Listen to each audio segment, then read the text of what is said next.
You have heard it said that it is better to have it and not need it than need it and not have it. And what if I told you that this argument, this way of reasoning or providing a justification, is leaving you insufficient? That in the arguments, when we talk about culture, need is not enough.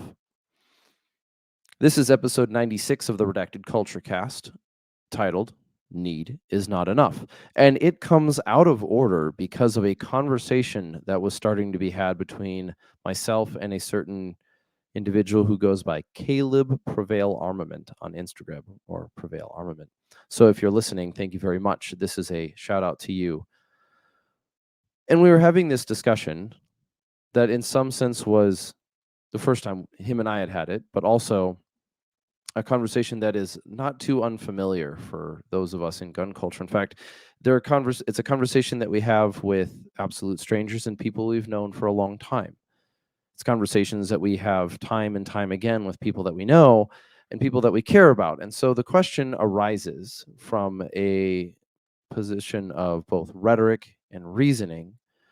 Why is it that we so often revert to need? Now, if you want to, I'm going to take a minute here. If you want to support the channel, you want to join the private conversation, you can head over to redactedculture.locals.com and become part of the Black site. Or if you want to jump onto our newsletter, where we're going to be most secure in staying in communications with you, you can head over to the website and you will find our Dead Drop, which is our newsletter. But I need to stick to the subject, and I need to stick to this burning topic that after our discussion I was able to finally work through my articulation better because of, well, the immediacy of the time, and because this conversation has come up time and time and time again. We see it play out in gun culture in various series of places. We see it coming out in various different ways. And I'm going to use some examples, and those examples are a soldier on a mission, a father making a purchase, and us citizens bearing arms. And this is the topic of need as justification. And for many of us, and in fact, if anything were to come out simply, if it would be, is that if you could identify with absolute certainty a need, and anything that would be able to fulfill that need without creating greater consequences in the long run would be something effective at fulfilling the need. But the question is then, what is the moral conditions of needs? As in, does the possession of a need justify any actions towards its fulfillment? If you're starving, are you justified always in stealing bread? Aladdin's in the chat are perking up their ears. It's a joke. I think it's a joke, but we'll bear with me. So this question of need, in some situations, makes a lot of sense, and in some ways, it breaks down how we think about the decisions that we make. Rhetoric is a tool of convincing somebody of a position or an argument, and not even an argument, but technically correct. So I digress. But need bears with it a certain amount of weight. I mean, you could even go, for those who are old enough to remember or have engaged in it, there's the old need versus greed rolling in a game called World of Warcraft, and there's sort of some justification that I need this piece of equipment for vanity, or I want this piece of equipment for vanity, or I need this thing for something to make my character better. And the problem of that metaphor is that we don't exist in a video game, and we all know this. And so let's use these three examples to talk about this idea of need as justification, because I'm going to get to the point on why it's costing us in the long run. But let's start in a very simple situation. You have a soldier on a mission, someone who's on a mission. There's something that's already defined as the objective. We know the direction we're going. We know the thing that we're trying to accomplish. If there's a piece of equipment that would be required to see that mission accomplished, we could justifiably say that there's a need here. I need the breaching tool to breach the gate. I need the tool to accomplish the task. And there may be ways of like getting around it, but in this sense, considering the high risk nature and the dangerous nature of a soldier, if they have the options to acquire, requisition, the equipment that makes that mission capable, then they outdo it. And in fact, you run into this problem over and over again, even within the microcosm of the military, is that one person will argue that you need something and another person will say, you don't need that, we can do it some other way. And sometimes this comes from command structures, and sometimes this comes from dudes arguing against each other in the arena. And so what we end up running into is that need, even in that environment, becomes a question of by what standard. But that's not the only place where we talk about the idea of need. What happened? Have you ever gone out and decided that you wanted to purchase something, a new gun, a new handgun, or a new something? And when faced with the decision of why you wanted to, the first thing that you started thinking about was scenarios where it would be a useful tool in accomplishing or surviving or um, navigating that scenario. One could kind of rightly say that there's a need involved. I can understand a need here, that if I want to defend my family, I need to have a tool for it. But that need gets stretched really thin really quickly. But there's a third type of way that using need as our foundation for justification betrays us. We've addressed this briefly in the past, but I think it's time to get more thorough. And that is the idea of citizens bearing arms. Do we need to bear arms in order to have a free society? In order to have a free society, in order to have this Second Amendment argument, in order to have a free society, how am I going to butcher this on live? Well, I have to do it anyway. In order to secure a free society, or in order to secure a free society, a well-regulated militia being necessary to the establishment of a free, whatever, you know what it is. It's the bullshit argument that people make all the time. Is it arguing well-regulated militia, or is it arguing the right of the citizens to bear arms shall not be infringed? We believe on the right side that it's the right of the citizens to not, or that the right of the citizens to bear arms shall not be infringed is the critical argument, whereas the other side is it's necessary for a free state for there to be a well-regulated militia. And now you're starting to get a window into why that need is an issue, but I want to go one layer deeper.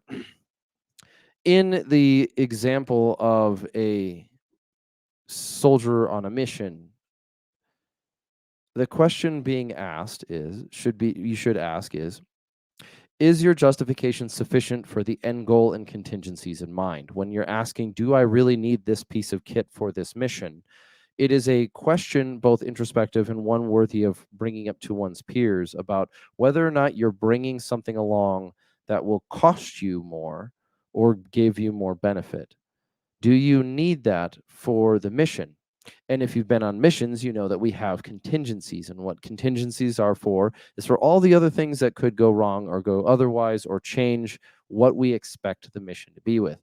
The plan includes contingencies. The gear we choose, the kit that we bring out, and it necessarily or should always incorporate a certain level of contingencies germane to the environment that we're operating in. But this isn't anything new. In fact, privates will argue with it amongst each other, and then team leaders will argue it, and squad leaders and platoon sergeants, and so on and so forth. It's just a perennial conversation that needs to be addressed.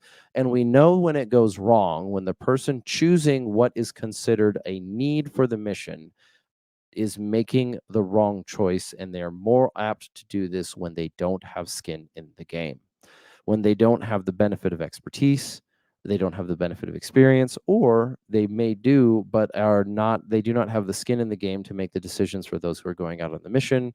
And so the cost of error is leveled on somebody else's shoulders, particularly the people going out on the mission. If the commander is choosing what is needed based on his frivolities, and the soldier is forced to pay with it, we would say this is an injustice, but it is also wrong. It's a betrayal of the concept of need. And there are needs that people have. There are needs that people have in gear, and there are needs in people there's needs that people have, such as things like nutrition, like sustainment, like body heat, like motivation. And so the question of need, even there, can become a little fuzzy because maybe, what happens if I told you you don't need a bag of gummy bears to get up the mountain, but it sure makes it a lot better. And what happens if you are stuck in this perpetual what if scenario, being maybe it's being able to get up the mountain with more energy and more mental acumen, because it's going to be hard anyway, regardless of how fit you are. I mean, there's going to be, you can minimize it some, but what happens if we made the argument, this example, that the extra weight of carrying 8 ounces of gummy bears is going to get me up the mountain in better physical acumen, mental capability, and I'm going to be more prepared or more able to assess the situation that I'm facing after I get up the hill. Do I need the gummy bears?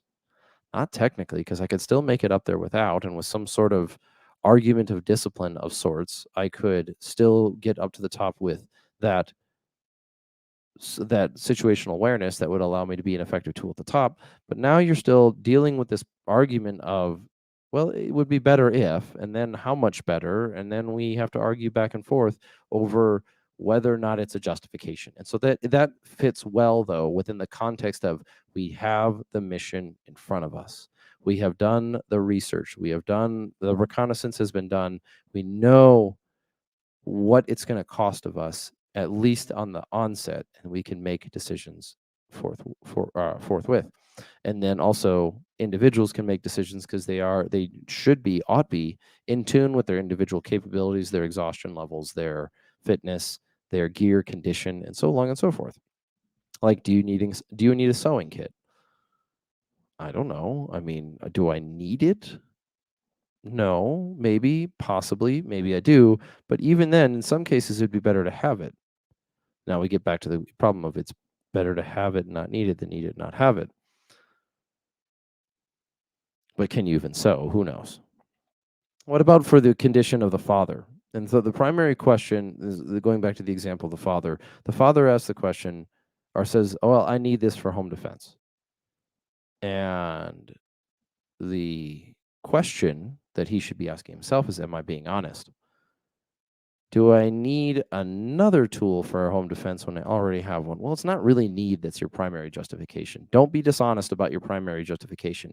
If you're going to say, well, I'm concerned about this type of scenario, and so I bought that for this. So in some sense of the matter, only you will know if you're being dishonest, and that's just the way of it. No man knows the heart of the other, but we can be suspicious. And that suspicion sows doubt, and doubt sows questions of either's reliability, and now we have questions within the community of whether people are honest or not. So for the individual, honesty is the first question. Be careful not to use need willy-nilly, because what that does is it floats up to the cultural level, and that puts us where we're at now. For the citizen, do you need a gun for self-defense? This question is a trap. We know the answer is not going to just be yes or no. The question might be loaded with, well, the threat is something as broad and ambiguous as the direction the country is going. That is an ambiguous statement. And even if it does serve as a justification, it opens up that avenue that we've talked about in the past from the form of rhetoric that determines the virtue of possession on the basis of need. And I think this is where we can really dig down. Need is a trap. Need is a trap, especially in forms of justification, because, as we've said earlier, as soon as you remove the presence of the supposed need, there goes the justification for the item. And in some ways, tyranny can offer to assuage the need at the expense of the thing. But it also plays a method. It also plays out in how we think about gun culture, because there's a certain progression that we've seen in the past. And I don't expect this progression to be the only one going forward. In fact, I would expect it to change by the time even that this is going live. It'll soon be a change in the way that we look at things. And it goes like this. So you have someone who's already in gun culture, and he decides to go buy a gun, or he has one. And after he becomes familiar with it, he recognizes that he's got the gun, but you know what he doesn't have is he doesn't have kit. And so you go out and buy kit. And then after he's got some of the gear, he recognizes that he has this stuff, but he doesn't have the skill. So he goes and takes some training, and he takes a bunch of training. He gets more skilled at it. And as soon as you've realized that you've got the tool of self-defense and you've got the kit of self-defense, or whatever you're going to call it, and you've got the training on it, now you recognize that there are so many other vulnerabilities that he has. This is all a metaphor, but I think it's something common to us. So after he's undergone buying a gun and then sorting out which one he's going to keep and figuring that out, and buying some kit and figuring out all those little nuances on what happens there, and then the training, and he's navigated training. Now what? Oh, maybe you should buy radios, and maybe and once you get radios, now what? Oh, we got to add medical to that. Oh, okay, now we've added medical beyond just basic first aid, and now he's got some modicum of medical training. He's capable with the radio, and then maybe, I'm worried about nuclear biological, so he gets a gas mask, and he learns how to use it, and he learns how to maintain it, and he learns all this kind of stuff. Whatever, you could go down that line, and decon chambers. I don't know how far you want to go down this rabbit trail. And then he goes into homesteading, and he realizes that his urban location is not sufficient. So he moves out into the countryside. And as soon as he's out in the countryside, he's got by financial miracle in this day and age, he's got his guns, his plates, his house. He's got his kit, he's got his tactics and training, he's got his radios, he's got his medical ability, he's got his food put away, he's got some sustainable things, but he's alone, so he needs community. And what is he going to do to find community? Where is he going to find community? Chances are he's going to find it back in the city, and his community is going to be people living in apartments that may not be as far down that road as he is. And it creates this problem of what we started from the start, that his motivation for moving down this path has always been need. And he goes, and if he makes any one misstep, supposedly, you can really, we do forgive each other for making silly decisions, but as much as we like to jeer each other online, but he's put himself in this position where he started with guns, and then he got to kit, and he went to training, and went to radios, and to chemical biological, and then homesteading, and now he's alone in the woods, and he realizes he needs community. And so what? We're back on the cycle of need and need and need. So now he's got people he knows who have guns and have kit and have some training, but they live in the city, and so he wants to try to pull them out, or whatever this thing goes, and this need never ends. And this is one example of why I believe need is not sufficient justification for doing what we do. You could make the argument that the world is going to end, and tomorrow today we need to go out and buy land and build a bunker in the woods and become self-sufficient, live off the land, and become capable. And the one question I have for you is, why are you basing that on need? Isn't it just a good thing to be self-sufficient? Why do you need the potential apocalypse to justify doing what you, in your quiet time, might understand as right? Are you not convinced yourself? Do you struggle to convince those around you? Are you only justifying it to them in that format because you think it's the easiest way out? Need is a shortcut that leaves us short of the final goal. This is why when you talk about things being right and true and good, the foundation of rightness is not need. The foundation of something being moral is not just need, because I can, through need, justify doing atrocities. I can, through need, justify becoming that silly movie character or video game character, which is stuck in main character syndrome, and by some attribution of need, find myself committing great atrocities. Because need alone is a cheat when it comes to meaning and direction. There's a reason why we admire stories of privation and survival, because in that scenario, the world is simple. The person is trying to survive. The conditions of survival are given. He's lacking food, he's lacking shelter, he's in the cold, he has to build a shelter, start a fire. He needs those things to stay alive. But did he need to be out there in the first place? No. Did he need to put himself in that situation? No. Could he have avoided that situation? Yes, you could have stayed home. You could have stayed safe. You could have chosen safety over virtue. You could have chosen safety over and sought after some sort of omniscience of safety where you avoided every conflict, avoided every problem, avoided every challenge, and you boxed yourself into a hole. Need is a betrayer, especially and it becomes a betrayer when we place it out of order. There is something right and true and good. There's something worth pursuing. But if we betray that thing by diminishing it to merely a need, we only cut ourselves short. And so when it comes to this idea of the citizen bearing arms, the citizen doesn't bear arms because he needs to bear arms.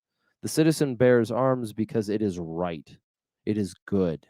Because bearing arms is a symbol of taking responsibility over your community. It should not, in our society and in our understanding, come apart from some understanding of responsibility. But a person, and I believe this, the reason, if you go out into gun culture and you ask people why they own guns, they will tell you in a million different languages that they believe it is good for them to bear the responsibility for their environment, for the people around them. They are choosing to do something through action, much better than activism, to do something that is right. And so when you're asked the question, do you really need that? Ask yourself this. Are you being asked that question by somebody who cares about your outcome? Are they concerned about your choices? Or are they asking you that to trap you into a position where they can then say, well, the need that you believe in isn't real, and therefore your justification is wrong, and therefore no. This can happen on an individual level with an individual choice to purchase a firearm. This can also happen on a cultural level. Need is not the right way of thinking about it because need does not drive us to goodness. Need gets us to the door of survival. And if survival is the goal, I don't think many of us want to be here. Mere survival can be explained as just keeping the heart pumping. But we're not here to survive. We're here to make this future ours, to live in our country, to participate in our communities, to make our friends' lives better, our families' lives better. We're here to do that. And one way we do that is provide an ounce of security through a choice of responsibility, where that ounce of preparedness is worth a pound of response. I'm not the first person to say that. So I don't want that to be accredited to me, but it is something that I've heard before. And when you think of preparedness, you often times gets mixed up in some sort of justification on the basis of need and scenario building, which has its place, but must be tempered by, are you doing what you're doing because you are justifying it by need, or are you doing what you're doing because you believe it to be good? And if you believe it to be good, tell each other that. Don't give me this garbage idea that, oh, I'm preparing for the apocalypse. Saying, I think it's good for us to be self-sufficient. Do you want to join in? Do you want to be a part of this? Do you want to be a friend? Do you want to figure this out together? Do we want to pay attention to our communities? Because we can't just create the idea, this immediate world where everyone lives on a farm with, their own livestock. It's not where we live now. We're going to have to spend time with people who, like us, live in the city, live in rural areas, and live in apartments, not hotels. I'm sorry, live in apartments and condos and whatever. And if we allow need to abandon those who are our neighbors, then we do ourselves a disservice. So need is not enough.